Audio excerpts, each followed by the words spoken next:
Walter, agora eu quero entrar num assunto que para mim hoje é do dia e aconteceu aí na tua terra, em Porto Alegre. Abre aspas. Sou um homem de 70 anos. Fecha aspas, disse Mourão ao ser questionado por omissão em enchentes. A notícia diz que o senador eleito pelo Republicanos do Rio Grande em 2022, com mandato até 2030, o general Hamilton Mourão, que foi vice-presidente do governo Bolsonaro, justificou não estar participando mais ativamente do socorro à população do estado pela idade avançada. O senador, hoje com 70 anos, foi cobrado por uma suposta omissão diante da maior tragédia climática da história do Rio Grande do Sul e do Brasil, que causou inundações em praticamente todo o estado. Enfim, vamos às frases, né? Abre aspas. Vamos lembrar que eu sou um homem de 70 anos. Quantos homens de 70 anos estão aí no meio da água? Fecha aspas. Tem mais. Essa entrevista foi à Rádio Gaúcha, né? Tem mais. Abre aspas. O que um senador da República pode fazer? Encaminhar recursos, fecha aspas. Mais. Aspas novamente. Eu não sou do executivo. Eu não tenho a missão de estar me deslocando do ponto A para o ponto B. Eu tenho de criar facilidades para os responsáveis por executar as tarefas, fecha aspas.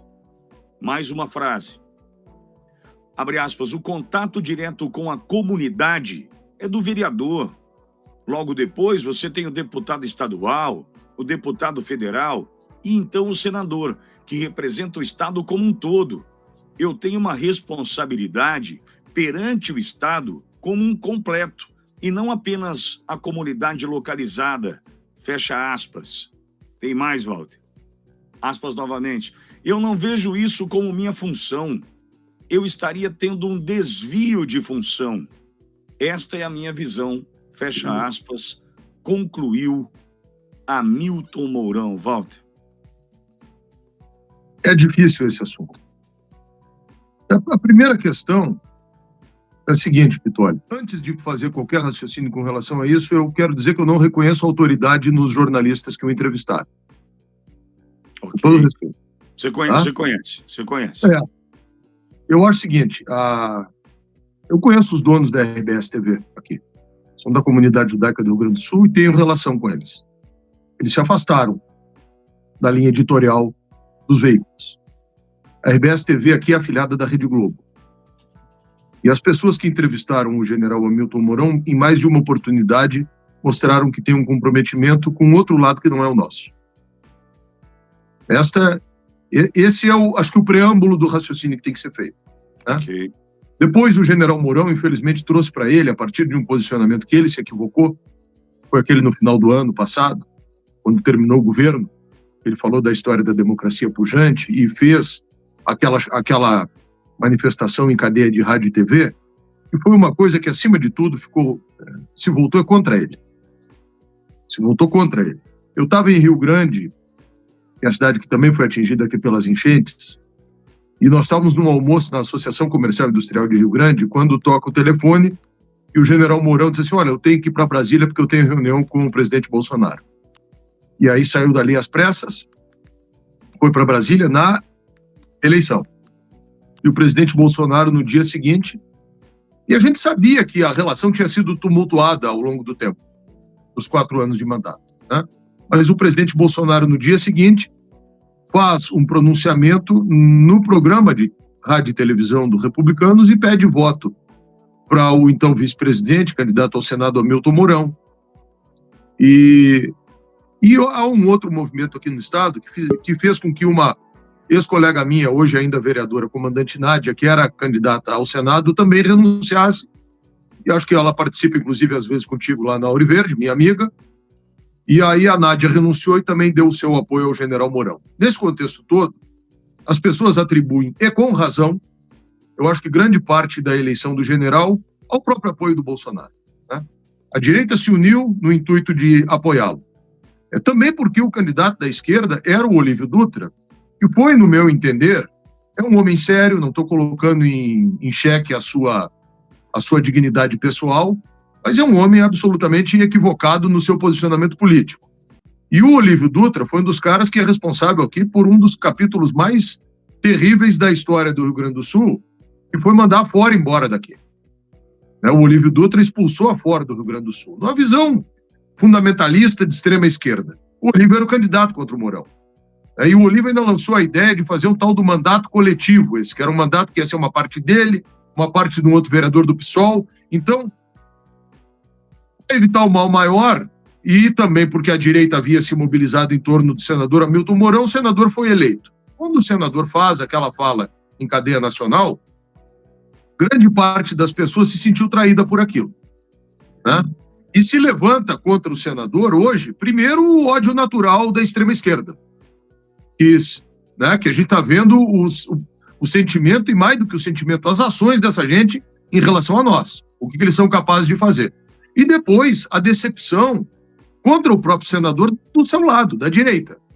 Então, quer dizer, ele, infelizmente, levantou contra ele próprio uma espécie de tempestade perfeita, né? Nesse contexto todo, eu acho que ele também errou de não ter vindo para cá, para o Rio Grande do Sul, e ter feito... Acho que as pessoas que estão fora... Eu enxergo mesmo pessoas em Porto Alegre, em bairros altos, às vezes não se apercebe do tamanho da tragédia que está aqui na nossa cidade e no Rio Grande do Sul. Então, talvez quem esteja em São Paulo, em Brasília, em Florianópolis, a 300 quilômetros daqui, ou a 5.000, lá em Manaus, não se apercebam o tamanho do problema que está aqui. E aí, então, de repente, o cara lá em Brasília não se apercebeu do problema. A gente está há 2 semanas que não consegue nem pensar nas coisas da política brasileira. Tamanho é, assim, o que esse problema daqui nos absorveu. Então, talvez ele não tenha tido, assim, a sensibilidade e a perspectiva de compreender que, como senador do Estado, ele deveria ter ficado aqui nesse tempo todo.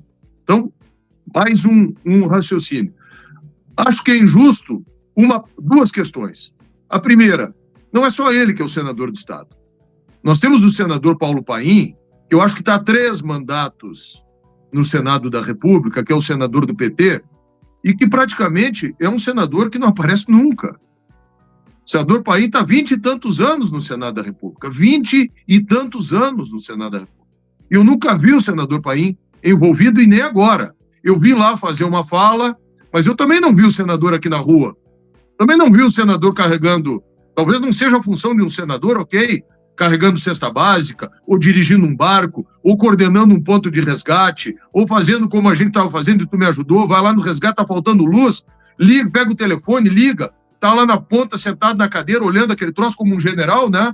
Assim, um pouco na retaguarda, vai estar vendo que está faltando, liga para o general Zucco, que é o irmão dos nossos queridos delegados Zucco e tenente-coronel Zucco, e digo, Zucco, está faltando isso, está faltando aquilo, manda esse e-mail para lá, porque ele é senador da República, é ex-comandante militar do Sul, é ex-vice-presidente da República, quer dizer, do alto da sua autoridade, ele poderia estar nessa posição ali, de comando e articulação, porque naturalmente ele ascenderia essa posição chegando ali. Acho que faltou isso.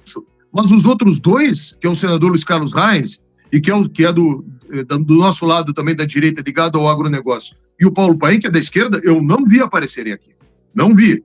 Então, eu compreendo que muito dessas críticas ao Mourão é porque ele construiu contra ele essa tempestade perfeita, né? Ele angariou a frustração, o ódio e uma espécie de sentimento de traição que a esquerda tem, que a direita tem em relação a ele, e o ódio natural que a esquerda já tinha em relação a ele e a cobrança que faz.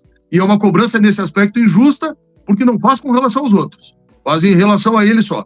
Agora, as falas se prestaram a serem interpretadas da forma que está aí, né? E algumas delas muito infelizes, sim, infelizmente. Só por último dizer o seguinte, e esses jornalistas, eles foram para dentro d'água?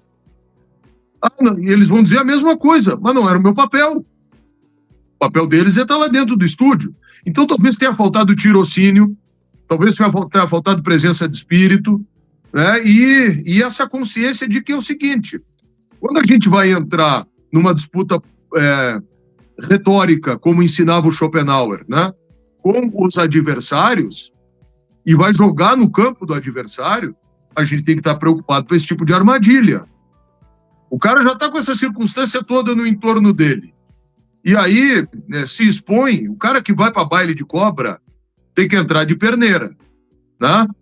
Tem que entrar com uma perneira bem alta e de couro bem duro, porque senão ele vai ser picado. E acho que muito ruim para o senador Mourão. O senador tem um mandato de 8 anos. Né? Muito provavelmente, ao fim, ele está no 2º ano do seu mandato de 8. Ao fim dos 8 anos, não deva concorrer à reeleição, mas não é nem isso que está se discutindo. É que o homem público vive dessas coisas. Eu tenho apreço pessoalmente, acho que é um homem sério, é um homem correto, acho que pode errar como qualquer um de nós, somos humanos, e acho que as frases nesse contexto, infelizmente, elas foram infelizes e elas acabam sendo amplificadas exatamente pelo mau posicionamento, por tudo isso que eu disse, de não estar aqui nesse momento tão difícil, mesmo que aqueles que tenham feito as perguntas para ele também padeçam do mesmo problema. Eles não estavam dentro d'água. E para usar uma linguagem da esquerda, nesse aspecto, eles não têm lugar de fala também.